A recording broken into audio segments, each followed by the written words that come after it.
El Mediocentro con Alan Krastoviak.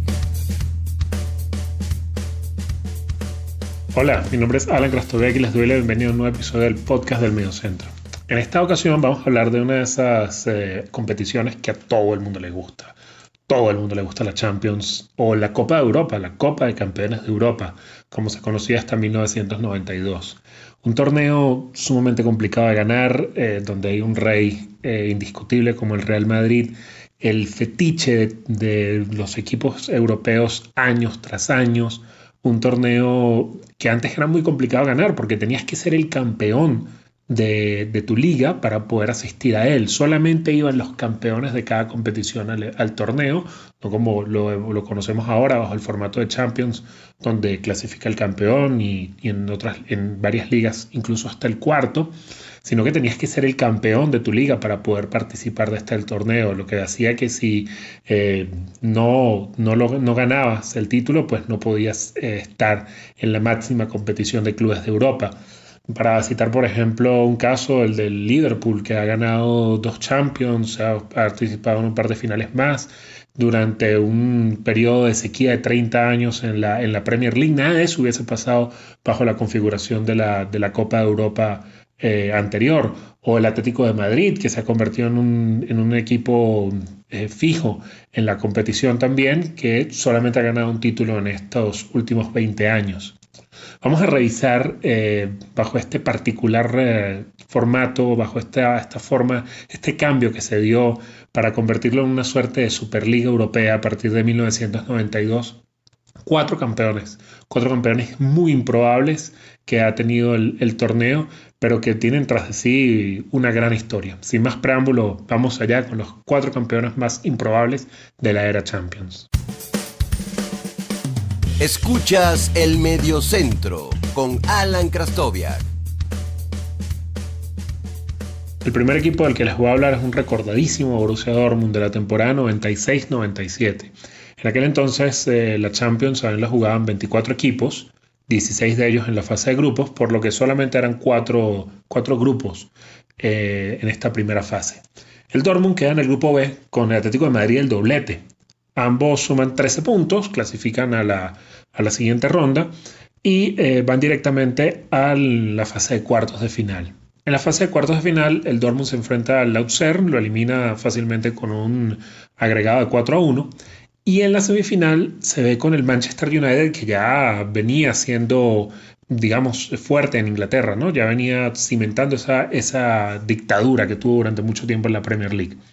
Lo saca con un 2-0 en el global, 1-0 en cada uno de los encuentros, y se enfrenta nada menos a la Juventus en la final, que venía de eliminar al Ajax, que había sido el campeón de la temporada pasada, que podría haber entrado en este episodio, pero digamos que por el abolengo que tiene el equipo, o el club mejor dicho, decidí no meterlo. Era una Juventus muy fuerte, de hecho era el amplio favorito de la final. Tenía Angelo Peruzzi en el arco, Ciro Ferrara, Paolo Montero, Angelo Di Livio, Didier Deschamps. Ya estaba Zinedine Zidane en el equipo. La delantera era nada menos que Christian Vieri y Alen Bosic, el croata. Entró de cambio Alessandro Del Piero. En cambio, el Dortmund, dirigido nada menos que por Ottmar Hitzfeld, era un equipo muy bueno, pero de jugadores que ya venían como de regreso. La portería la ocupaba Stefan Klos, el capitán era Matthias Sammer, que ya estaba jugando como líbero luego de esa reconversión que lo obligó su físico y donde lo vimos en su esplendor, tanto en la Euro 96 como en esta Champions. Jürgen Kohler, que había jugado en la Juve, Paulo Sousa, que no había funcionado antes en Italia y que estaba jugando en el Dortmund. Andreas Möller, que también ya era bastante mayor para ese momento. Y la delantera era el suizo Stefan Chapuisat, muy recordado por aquella época, y Karl-Heinz Riedel, que había sido un delantero que había vivido como a la sombra, o no como a la sombra de Jürgen Klinsmann e incluso de Rudi Völler durante mucho tiempo. El partido se juega en el Olympia Stadium de Múnich y el Dortmund gana de manera contundente 3-1. Empieza el Dortmund a ganar con dos goles de Riedel. Ya acercándose al final, el minuto 66, Del Piero, que había entrado en el medio tiempo, pone el 2-1 y Lars Ricken coloca el 3-1 definitivo para uno de los resultados más sorpresivos y que de alguna u otra forma están enmarcados dentro de esa tragedia que envuelve a la Juve cada vez que llega a una final de Champions. Es el equipo que más finales de Champions ha perdido, la Juventus de Turín. Son 7 finales que ha perdido la Juventus. Tiene 2 títulos de Champions o de Copa de Europa apenas.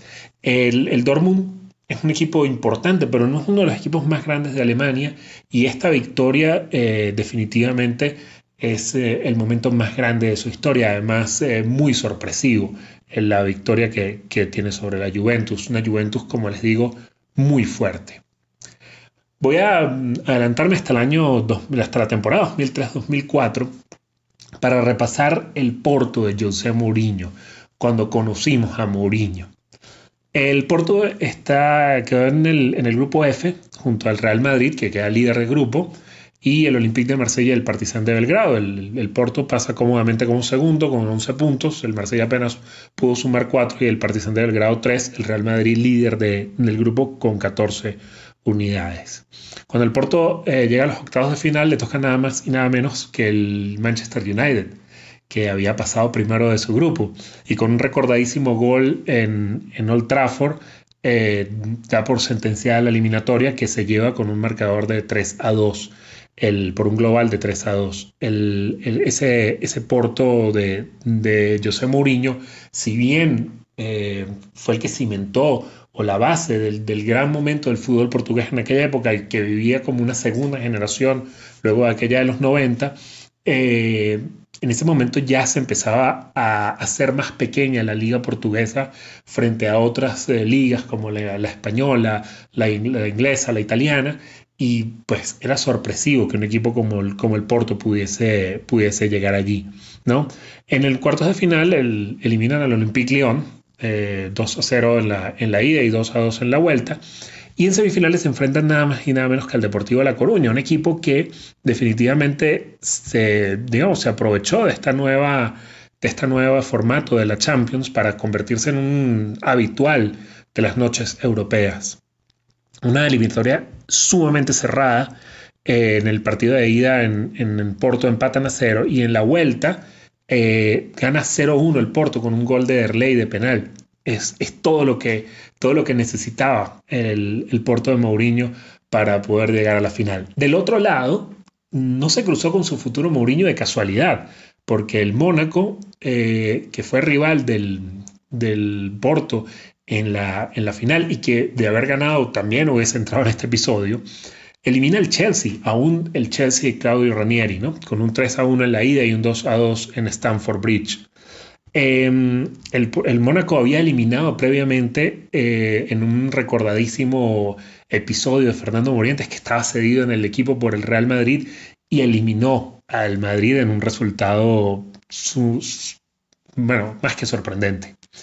El Porto tenía a Vítor Bahía en la portería, Paulo Ferreira, que luego lo vimos en el Chelsea, Jorge Costa, que era, digamos, el más veterano del equipo, Ricardo Carvalho, que después también lo vimos en Stamford Bridge, tiene una grandísima carrera, Costigny, Maniche, jugadores fetiches de principios de siglo, y adelante Derlei y Carlos Alberto junto con Deco, el jugador que no había triunfado en el Benfica y que Mourinho lo rescató para el Porto, el nacionalizado portugués, que luego también se hizo importantísimo en la selección. Del otro lado, el Mónaco, estaba Hugo Ibarra, el argentino, estaba Patrice Evra, estaba Ludovic Joly, Gerard Roten, Fernando Morientes, y era entrenado nada más y nada menos que por Didier Deschamps. Pero obviamente era sorpresivo. Creo que si pensamos en los campeones más sorpresivos de esta era Champions, esta tiene que ser la final más sorpresiva. Fue una final muy agradable, se jugó en el estadio del Schalke, en Gelsenkirchen, y fue una final que ganó el Porto con claridad, 3-0. Obviamente era un mucho mejor equipo el equipo portugués que el del Principado, pero era una inyección de frescura para el torneo que estos dos equipos llegaron a la final. En la siguiente parte vamos a revisar los otros dos campeones improbables que tuvo la era Champions. Escuchas El Mediocentro con Alan Krastoviak. No hay que irse muy lejos para revisar el siguiente campeón improbable de la Champions League. Quizás visto desde el punto de vista de hoy sea un poco extraño decir que el Liverpool fue un campeón improbable, pero en ese momento, a principios de siglo, en la temporada 2004-2005, sí que lo era. El Liverpool naufragó durante muchísimo tiempo aguas turbias y le costó muchísimo ser un equipo competitivo, incluso dentro de Inglaterra. Apenas 2 segundos lugares por allí regados. Fue el mejor resultado hasta esta nueva etapa victoriosa del club de Anfield Road. El Liverpool en aquella temporada quedó dentro del grupo A con el Mónaco y con el Olympiacos y el Deportivo de La Coruña. El Deportivo de La Coruña quedó fuera de toda discusión rápidamente, pero el Liverpool pasa a la ronda de grupos por diferencia de goles. En el último partido no estaba clasificado, vence 3-1 al Olympiacos, lo iguala en puntos y por un +3 contra 0 en la diferencia de goles es que logra pasar de fase, ¿no? El primero del grupo fue el Mónaco con 12 puntos, Liverpool y Olympiacos sumaron 10. Al ser segundo del grupo, le toca a nada más y nada menos que enfrentar en la siguiente ronda el Bayer Leverkusen. Pero aquí ya el Liverpool demostró su chapa en Europa, ¿no? Lo saca con un resultado cómodo, 3-1 en ambos partidos, un global de 6-2. Para cuartos de final ya empiezan a encontrarse con la historia. La Juve había sacado al Real Madrid de la Champions en octavos y se enfrenta con el Liverpool, un duelo con historia en Europa, ya se habían visto la cara varias veces. Saca un resultado corto en Anfield, 2-1, quizás de las victorias que uno puede lograr en un partido de ida sea la más incómoda, porque apenas con 1-0 en la vuelta te sacan, pero el Liverpool logra resistir en el Dele Alpi aún en el 2005 y con un 0-0 pasa de ronda. En semifinales se enfrentan al Chelsea de Mourinho, ese Chelsea que siempre estuvo tan cerca de la Champions y nunca la logró en la etapa de José Mourinho. Y necesitaron de lo que han llamado un gol fantasma.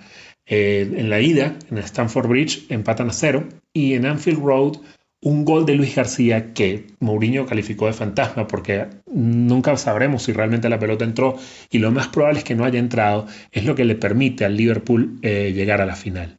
Se enfrentan nada menos que al Milan de Carlo Ancelotti, ese Milan maravilloso, la alineación probablemente se la sepan de memoria, pero se las cuento. Dida, Cafú, Jaap Stam, Alessandro Nesta, Paolo Maldini, Andrea Pirlo, Gennaro Gattuso, Clarence Seedorf, Kaká en su mejor momento, Andrei Shevchenko e Hernán Crespo. Y entraron de cambio John Dal Thomason, Serginho y Rui Costa.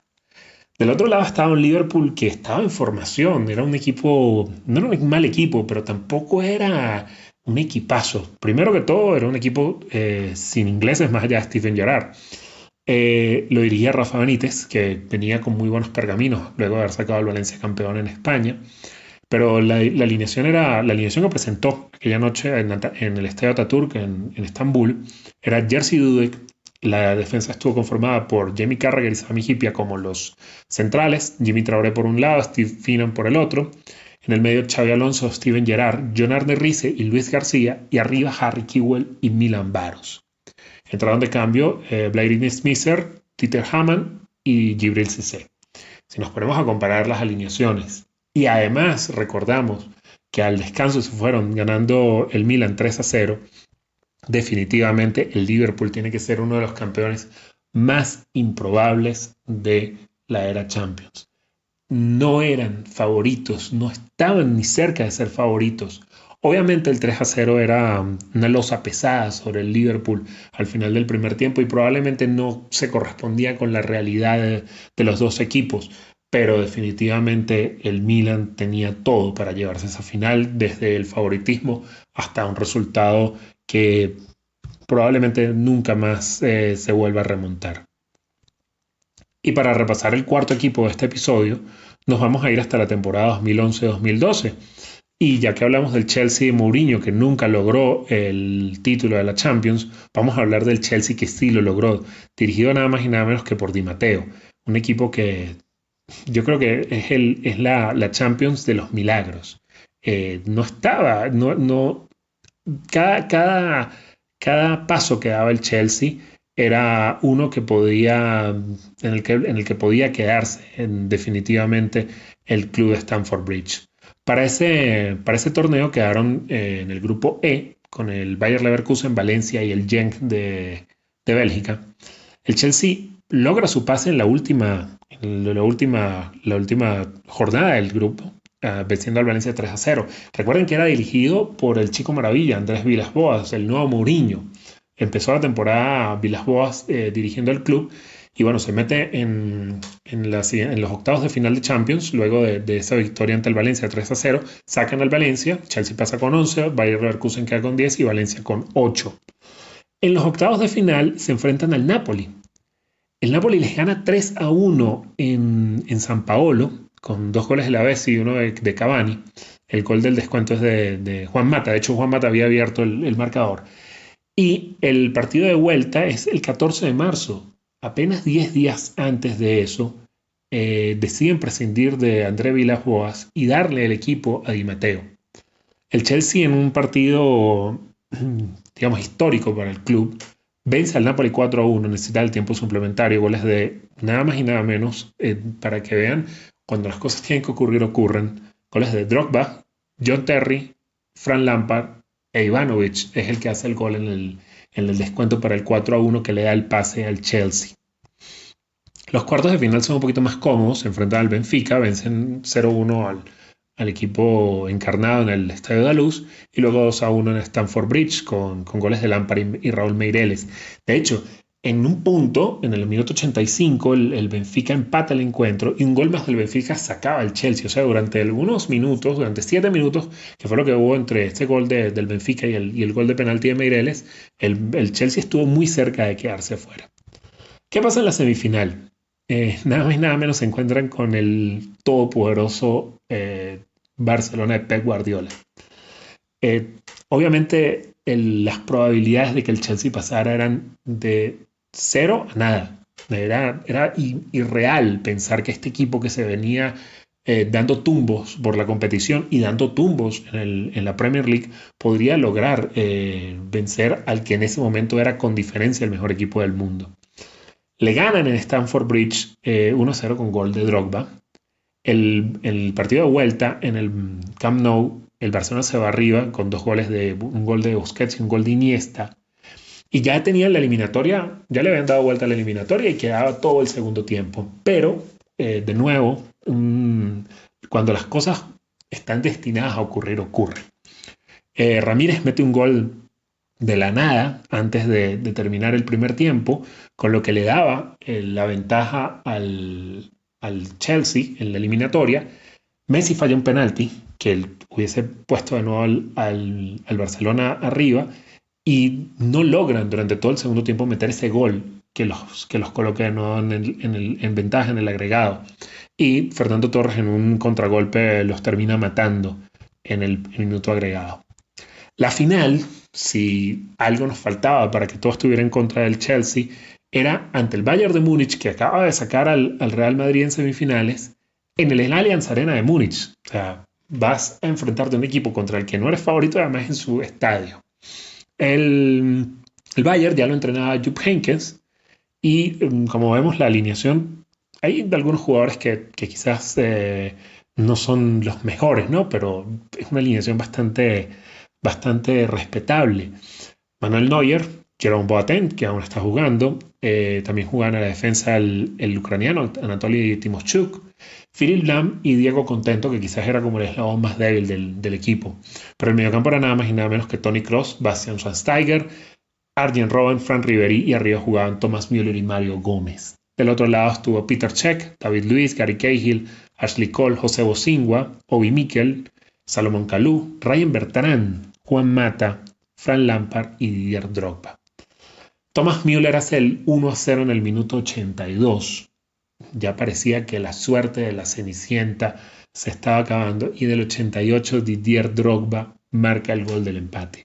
En ese momento todo el mundo sabía alrededor del mundo que el título iba a ser para el Chelsea. El Chelsea de los milagros. Y con ese equipo termino este repaso por los 4 campeones más improbables de la era Champions. Podríamos haber metido aquí también al joven Ajax de Van Gaal, que también fue un campeón bastante improbable, enfrentándose al todopoderoso Milan en la final. Quizás también podríamos pensar que algún otro equipo por allí haya sido un campeón improbable, pero creo que estos 4 representan muy bien esos underdog que pudieron llevarse la Champions. Una Champions que con ese cambio de formato de lo que era la antigua Copa Europa ahora a la Champions League, fue minimizando las sorpresas, acabando con las sorpresas. Por ejemplo, en la primera edición de la Champions, uno de los semifinalistas fue el Rangers de Escocia, el otro fue el Gotemburgo de Suecia. Un par de años después tuvimos al Nantes y al Panathinaikos en la 95-96, cuando la Juve le gana la final al Ajax. Y esas sorpresas o esos equipos fueron desapareciendo del torneo en favor de los más fuertes. Tuvimos al Dinamo de Kiev también como un semifinalista en alguna oportunidad. Pero eso se fue acabando y por eso es tan valioso recordar estos 4 campeones que nadie tenía en los planes. Muchísimas gracias por haber escuchado este episodio del podcast del Mediocentro. Recuerden que pueden encontrarme en Twitter como @Alan con _HA y pueden encontrar el Instagram de este proyecto en @elmediocentro. Muchísimas gracias por compartirlo, suscribirse, recomendarlo y bueno, por todos los mensajes que me dejan en Twitter cuando escuchan un episodio y les gusta. De verdad que lo agradezco mucho. Que sea hasta una próxima oportunidad.